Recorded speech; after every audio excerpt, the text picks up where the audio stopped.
నేటి వాగ్దానంగా మనం తీసుకున్న యెషయా గ్రంథం 57:19 దూరస్తులకును సమీపస్తులకును సమాధానం అని చెప్పి నేను మిమ్ములను స్వస్థపరిచేదను అని యెహోవా సెలవిచ్చున్నాడు. దూరంగా ఉన్న మీ వారిని, సమీపంగా ఉన్న వారిని కూడా స్వస్థపరుస్తాను అని ప్రభు సెలవిస్తున్నాడు. దేవుడు మాట తప్పనివాడు. ఎంతో దూరంలో ఉండొచ్చు, కానీ దేవునికి అది దూరం కాదు. భూమి మీద జీవిస్తున్న మనుషులకే దూరం. మీ బంధువులు కానీ, మిత్రులు కానీ, మీ స్నేహితులు కానీ, మీ పేరెంట్స్ కానీ మీకు దూరంగా ఉంటే, ఒకవేళ మీ పిల్లలు మీకు దూరంగా ఉంటే భయపడవద్దు, ప్రార్థించండి. ఈ వాగ్దానం ఎత్తి ప్రార్థించండి. అయ్యా, దూరస్తులకును సమీపస్తులకు కూడా మీరు సమాధానం కలుగు చేసే దేవుడు అయినావు. నాకే కాదు, నా కుటుంబస్తులు ఎంత దూరంలో ఉన్నా వారికి కూడా సమాధానం ఇస్తావు. దేవుని స్వభావం, ఆయన అబద్ధమాట జాలనివాడు. హెబ్రీ పత్రిక 6:18 ఆయన మాట ఇస్తే నెరవేర్చువాడని 146 కీర్తన 6-7 మాట్లాడుతున్నాయి. ఆయన మాట ఇచ్చి నెరవేర్చే దేవుడు. మీ బంధువుల్లో కానీ, మీ స్నేహితుల్లో కానీ, మీ ఇంటి వారు దూరంగా ఉన్నారా? అలాగే మీకు సమీపంగా కొందరున్నారా? దూరస్తులను బాగు చేస్తా అంటున్నాడు, సమీపంగా ఉన్న వారిని బాగు చేస్తా అంటున్నాడు. ఆయన మాట ఇచ్చాడు అంటే ఖచ్చితంగా దాన్ని నెరవేరుస్తాడు. మనుషులు మాట ఇచ్చి మాట తప్పుతారు. దేవుడు మాట తప్పనివాడు. ఆయనకి సమస్తము సాధ్యమే. మార్క్స్ వార్త 10:27 with God all things are possible. ఆ దేవుని యందు నువ్వు నమ్మిక ఉంచినట్లయితే నీకు కూడా సమస్తము సాధ్యమేనని మార్క్స్ వార్త 9:23 మాట్లాడుతుంది. ఈ వాగ్దానం ఎత్తి ప్రార్థించండి. దూరంగా ఉన్నవారికి, సమీపంగా ఉన్నవారికి కూడా సమాధానం ఇచ్చే గొప్ప దేవుడు నాయన. నీ వాగ్దానం ఎత్తి ప్రార్థిస్తున్నా. మమ్మల్ని స్వస్థపరచు యెహోవావు నీవే. మా బ్రతుకులను బాగు చేయండి. మీ గాయపడిన హస్తంతో నా శరీరాన్ని, ఆత్మను, మనసును కూడా స్వస్థపరచమని ప్రార్థించండి. ఈ భూమి మీద జీవిస్తున్న ప్రతి మనిషిలో శరీరము, ఆత్మ, మనసు 3 ఉన్నాయి. మూడిటికి స్వస్థత కావాలి. శరీరం అనారోగ్యంతో ఉందనుకోండి, మనసు ఎంత తెలివైందైనా ఏ పని చేయలేడు. అంటే శరీరం సహకరించదు. ఎంతో చదువుకున్న వ్యక్తి అయి ఉండొచ్చు, అద్భుతమైన తెలివితేటలు, మేధస్సు కలిగిన వ్యక్తి కూడా తన శరీరం సహకరించినప్పుడు, కాళ్ళు చేతులు కదలలేని పరిస్థితులు ఉన్నప్పుడు, ఎంతో మేధాశక్తి కలిగిన వ్యక్తి కూడా ఏ పని చేయలేడు. తను చేయాలనుకున్న వాటిని సాధించలేక ఇబ్బంది పడుతూ ఉంటారు. అందుకే శరీరానికి స్వస్థత కావాలి. కొందరు శరీరం ఆరోగ్యంగా ఉంటుంది, కానీ మానసికంగా కృంగిపోయి ఉంటారు.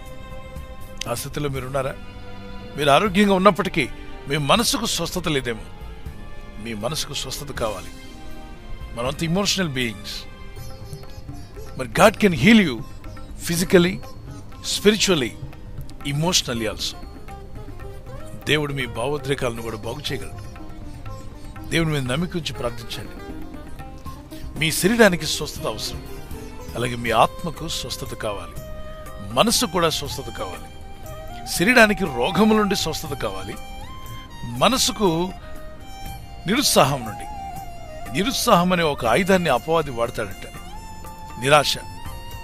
మీకు అన్నీ ఉండి కూడా, ఇప్పుడు ప్రస్తుతం జీవించడానికి కావలసినవన్నీ ఉన్నప్పటికీ మీ మనసులో ఏదో లేమి, ఏదో కొరత, ఏదో కొదువ మీ మనసులో ఉండి మిమ్మల్ని బాధిస్తూ ఉంటే, ఆ డిప్రెషన్, ఆ నిరుత్సాహం నుండి మీకు విడుదల కావాల్సింది. ప్రార్థించండి, తప్పక దేవుడు విడుదలిస్తాడు. ఏ స్థితిలో నువ్వు ఉన్నప్పటికీ, ఒకవేళ నీ ఇంటి వారు దూర ప్రాంతంలో ఉన్న వారిని కూడా దేవుడు తాకగల శక్తిమంతుడు. ఆయన సర్వము వ్యాపించి ఉన్న దేవుడు, సర్వం ఎరిగినవాడు, సర్వశక్తిమంతుడు. Is omnipotent, omniscient, omnipresent. He can present anywhere. దూరస్తులకు సమీపస్తులకు కూడా సమాధానం ఇస్తాను, స్వస్థపరుస్తాను చెప్పిన మా ప్రభువా, ఇదిగో నన్ను, నా ఇంటి వారిని తాకి స్వస్థపరచమని ప్రార్థన చేయండి. ఒక మార్గంలో ప్రభు తన శిష్యులతో పాటు వెళుచుండగా ఒక అధికారి వచ్చి, ప్రభువా, నా పనివాడు మరణపడకమే ఉన్నాడు, దయచేసి స్వస్థపరచమని కోరాడు. ప్రభు వెంటనే పద, వస్తాను అన్నాడు. అయితే అధికారి అంటాడు, ప్రభువా, మీరు రానక్కర్లేదు, నీ నోటి మాట సెలవిస్తే చాలు, నా పనివాడు స్వస్థపడతాడు. ఒక్క మాట సెలవివ్వండి ప్రభువా, చాలు, మీరు అంత దూరం రానక్కర్లేదు. ఆ మాటకు ప్రభు ఎంతో ఆశ్చర్యపడి, ఇతరుకున్నంత విశ్వాసం ఇజ్రాయెల్లో ఎవరికీ కనబడలేదని చెప్పాడు. చెప్పి ఆ అధికారిని వైపు తిరిగి, నీ విశ్వాసం గొప్పది. మరి ప్రభు ఎప్పుడైతే పలికాడో వెంటనే ఆ పనివాడు 20-30 గ్రామాల అవతలు ఉంటాడు, 30 మైళ్ళు దూరంలో అనుకుంటాడు, వెంటనే స్వస్థత నొందాడు. ఆశ్చర్యం కదూ. ఈ అధికారి ఏ టైంలో ప్రభు పలికాడో గుర్తుపెట్టుకుని అక్కడికి వెళ్ళి చూస్తే అతను లేచి కూర్చొని అన్ని పనులు చేసుకుంటున్నాడు. ఎప్పుడు లేచావు అని అన్నప్పుడు నిన్న మధ్యాహ్నం. అంటే ప్రభు నిన్న మధ్యాహ్నం పలికిన మాట 1.5 డే వీళ్ళు ప్రయాణం చేసి వెళ్ళారనుకోండి, ఎగ్జాక్ట్గా ప్రభు పలికిన అదే సమయానికి అతను లేచి కూర్చున్నాడు. మనుషులు తయారు చేసుకున్న మొబైల్ ఫోన్ ఇక్కడ నుండి మన నెంబర్ డయల్ చేస్తే ఎక్కడో ఉన్న అమెరికాలో, ఎక్కడో ఉన్న కెనడాలో ఉన్నవారు, ఆస్ట్రేలియాలో, న్యూజిలాండ్లో, ఇజ్రాయెల్ దేశంలో, గల్ఫ్ కంట్రీస్లో, ఆఫ్రికన్ కంట్రీస్లో వెంటనే కనెక్ట్ అయిపోతున్నాం. మనుషులు చేసుకున్న టెక్నాలజీ ఇంత పవర్ఫుల్గా పనిచేయగలిగితే వీడియో ఫోన్లో మాట్లాడగలుగుతున్నారు, ముఖాలు చూసుకుంటూ మాట్లాడుతున్నారు. మరి దేవుడు సృష్టికర్త అనే దేవుడు ఎంత గొప్ప శక్తిమంతుడు ఆలోచన చేయండి. ఆయనకి దూరం అంటూ ఏమీ లేదు. మీకు అది దూరంగా ఉండొచ్చు, కానీ ప్రార్థించండి, ప్రభా దూరాన ఉన్న నా ఇంటి వారిని ముట్టి స్వస్థపరచండి, దూరాన ఉన్న నా స్నేహితులను ముట్టి బాగు చేయండి. నీకు సమస్తము సాధ్యమేనాయన. దూరంలో ఉన్న వారికి, సమీపంగా ఉన్న వారికి కూడా సమాధానం ఇస్తానన్నావు. మా గృహానికి సమాధానం ఇమ్మని ప్రార్థించండి. ఈరోజు నేను ఇక్కడి నుండి ప్రార్థిస్తున్నాను. ఎక్కడో దూర ప్రాంతాల్లో ఉన్న మీ జీవితాలకు సమాధానమును, స్వస్థతను ప్రభు అనుగ్రహిస్తాడు అని నేను నమ్ముచున్నాను. మీరు నమ్మగలిగితే ఈ వాగ్దానం ఎత్తి ప్రార్థిద్దాం. ప్రార్థనలు ఏకీవించండి. పరిశుద్ధమైన మా ప్రీతండ్రి, అద్భుతమైన వాగ్దానాన్ని ఈరోజు మాకు దయచేశారు. దూరస్తులకును సమీపస్తులకును సమాధానం అని చెప్పి మిమ్మల్ని స్వస్థపరచు యెహోవాను నేనే అన్నావు. అవును తండ్రి, మమ్మల్ని స్వస్థపరచువాడు నీవే. మానసికంగా శరీర స్వస్థత, ఎవరికైతే శరీరం అనారోగ్యంతో ఉందో వారికి శరీర స్వస్థత దయచేయండి. మానసిక డిప్రెషన్లో ఉన్న వారికి వెంటనే స్వస్థతనిమ్మని అడుగుతున్నాను, విడుదలిమ్మని అడుగుతున్నాను. ఆత్మ పాపరోగాలతో ఉన్నటువంటి ఆత్మను బాగు చేయవాడు నీవే. వారి ఆత్మలో చేరున్న ప్రతి పాపము, అపరాధమును కడిగివేయగలిగినటువంటి యేసు రక్తంలో వీరు కడగబడి వీరి పాప శాపం నుండి విడుదల పొందిన వారే. వీరి ఆత్మకు స్వస్థత, వీరి శరీరమునకు స్వస్థత, వీరి మనసుకు సమాధానం కలిగినట్లుగా మీ మాట సెలవిస్తుండగానే ఇప్పుడే వారి జీవితాల్లో అద్భుతములు జరుగునుగాక. దూరస్తులకు సమీపస్తులకు సమాధానం ఇస్తాను, స్వస్థతనిస్తానని చెప్పిన యేసు నామములో ప్రార్థిస్తుండగా వీరు ఏ దేశంలో ఉన్నా, ఏ ప్రాంతంలో ఉన్నా, ఏ గ్రామంలో, ఏ పల్లెల్లో ఉన్నా, నజరేయుడైన యేసుక్రీస్తు నామములో వీరికి, వీరి కుటుంబాలకు సమాధానము, స్వస్థత కలుగునుగాక యేసు నామములో. Thank you lord for healing. ఈ దినం మేము చేస్తున్న ప్రయత్నాల్లో ఫలించులాగున సాయం చేయండి. ఈ దినం ఎవరైతే కృంగిపోయి ఉన్నారో, వేదనతో, దుఃఖంతో ఉన్నారో వారందరినీ లేవనెత్తువాడు నీవే. రోగములతో ఉన్న వారిని స్వస్థపరచండి. అశాంతితో ఉన్న వారికి శాంతిని దయచేవాడు నీవే. కలవరంతో, భయంతో ఉన్న వారికి ధైర్యమును, విశ్వాసమును అనుగ్రహించేవాడు నీవే. నీ ప్రజలు చేస్తున్న ప్రయత్నాల్లో ప్రార్థించుకుని బయలుదేరినప్పుడు కార్యాలు జరగబోతున్నాయని విశ్వాసము, నిరీక్షణ వారికి దయచేయండి.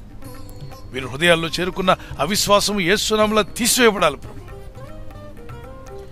నేటి నుండి విశ్వాసంతో వాగ్దానం ఎత్తి ప్రార్థించడం వీరికి నేర్పండి.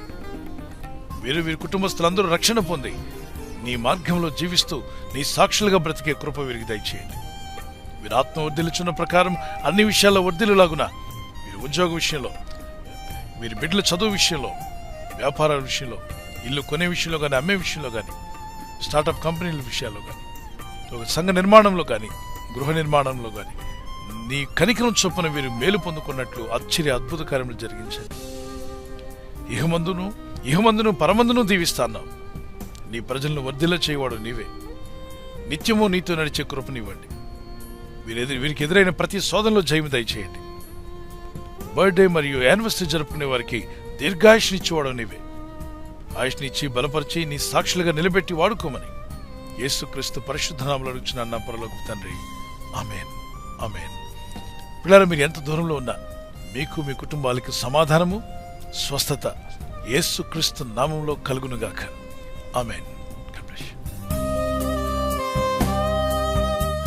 బర్త్డే జరుపుకునే వరకు happy birthday to you. Many more returns of the day. God bless you. మీకు వాగ్దానం 1 పేతురు 3:9 ఆశీర్వాదమునకు వారసులగుటకు మీరు పిలువబడితిరి. మనం పిలువబడింది ఆశీర్వాదానికి కారకులగడానికి. ప్రార్థించండి ఈ వాగ్దానం పట్టుకొని. May the lord bless you. Blessed happy new year to you.